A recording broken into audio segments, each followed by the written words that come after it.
for video games. I'm John Moggio. Everybody calls me Moj. I'm a graphic designer from San Francisco. This is Tibet Diary. This is Tibet Diary. This is Tibet Diary.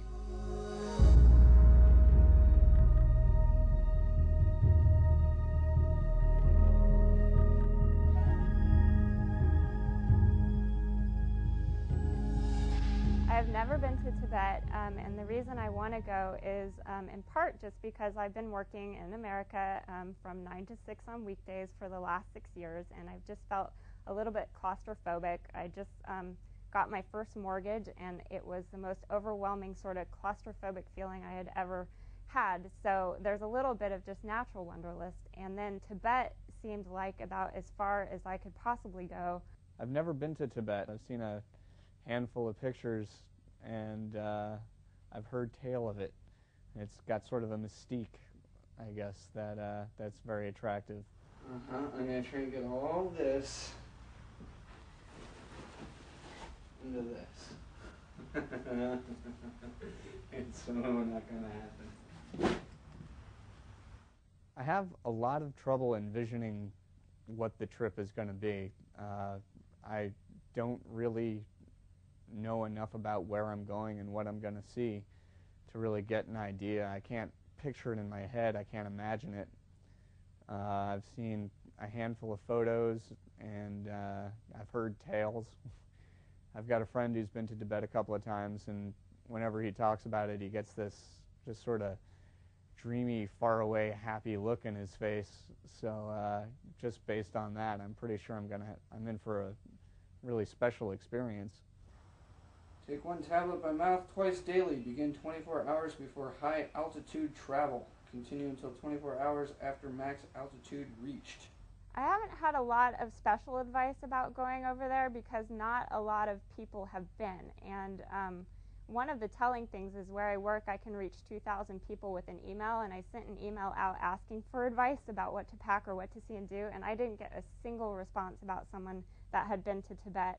And then the pile of stuff that's somehow going to go into a bag is over there on the floor. And for the past week or so, I've just been digging out travel stuff that I already owned and buying some stuff and throwing it on the floor there. So somehow that's all going to have to go into a small bag.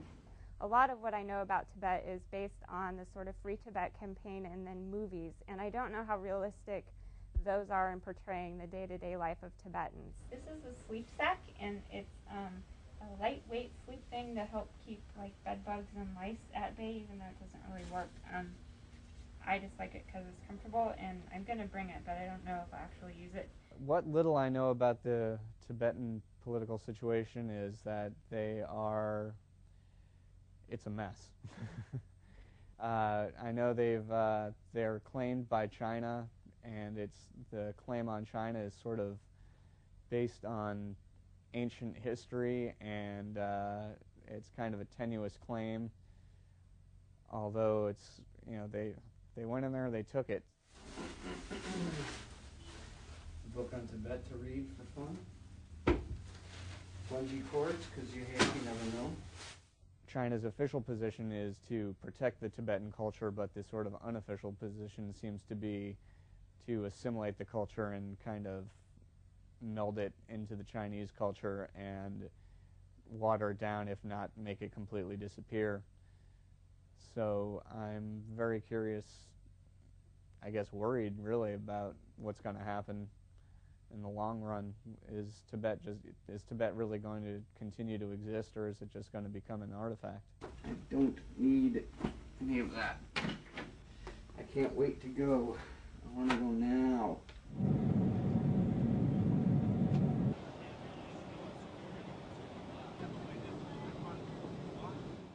I don't know a whole lot about the political situation in Tibet, other than that they would like to be an autonomous region and regain their independence. I know that there has been a lot of struggle there, a lot of genocide, and a lot of things we probably haven't heard over here in the West. And I just don't know if that's something that they would ever be able to achieve. And I'm not sure how my going to Tibet affects the political side of things there. I worry that it might be supporting the Chinese government and making Tibet into more of a Disneyland tourist region.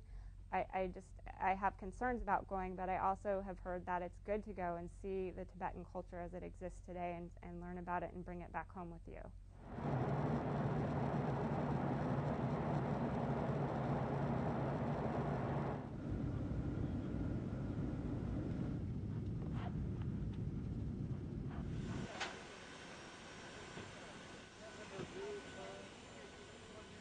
I think the best part of the trip is going to be the trip. I'm going to Tibet. You know, what's not going to be great about it?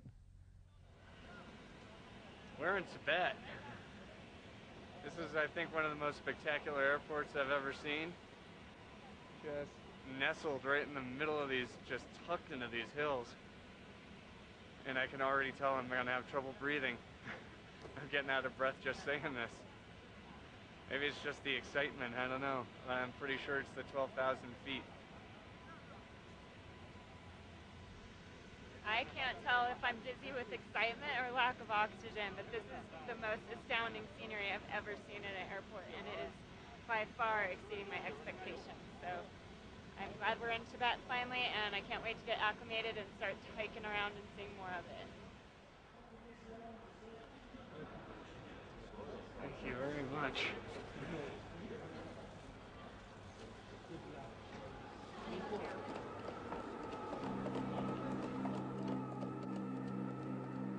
We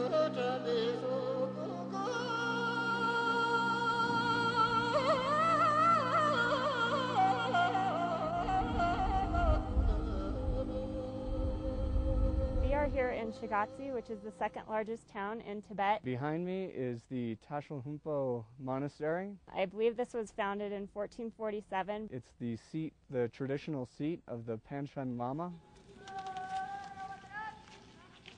It was really great to finally get inside and go wandering around. There's just little tiny cobblestoned alleyways going all over the place, and definitely got the feeling that we'd only scratched the surface of what's in there. It's huge, and we saw a small portion of it. But I think, without any doubt, we saw the most spectacular sight that it has to offer. We went to one of the rooms, and I didn't even know what was inside as we were going in. And we pulled aside the curtain and stepped inside, and it was kind of dark, and I'm looking at yak butter, and candles, and golden ornaments, and pictures and offerings. And then I looked up, and this magnificent, unbelievably huge Buddha was right there. And it was just overwhelming. It was just awing. And he had the greatest look on his face. It was so serene. And just looking at him, it really does make you feel serene as well. And I could have just stood there and stared at his eyes. Very quiet, peaceful eyes. And that was definitely the most beautiful man-made structure I've ever seen. It was just amazing. So if that had been the only thing we had seen in Shigatse, it would have been totally worth the 8-hour bus ride here and back.